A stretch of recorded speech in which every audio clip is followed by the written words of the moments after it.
Kolanan, ve navçeyan, ve bajarokan, ve bajaran, her dem, o her der, zimane kurdi, o zimane kurdi.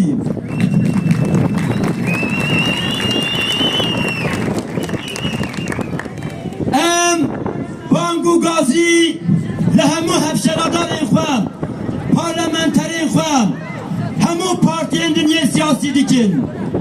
Zimane Kurdi, ve Kurdistan'ı, bikin zimane serekat, bikin zimane siyaseti, bikin zimane hizmeti, bikin zimane civaki, bikin zimane jiyani. Vek daviye, em dixwazin, ji dil û can dibêjin. Me diriya azadiye da gelek şehîd dan. Lê em nahêlin zimane Kurdî şehîd bikedem. Em nahêlin zimane Kurdî şehîd bikedem. Bira soz be ji bo kezî û biskendayî kelmem.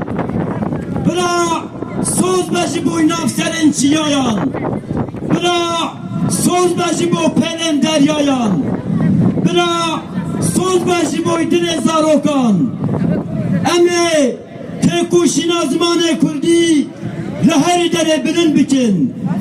Tu hêz de nikaribe li pêşiya têkuşîna zimanê Kurdî bisekinem. û em dibêjin bila dünya alem bibihîse, bila desthilatdarên hov bibihîsin. Em Kurdin, rindin, serbilindin. Zimanê me Kurdiye, welatê me Kurdistanê. Em bi zimanê xwe serfirazin, em bi Kurdistanê serfirazin.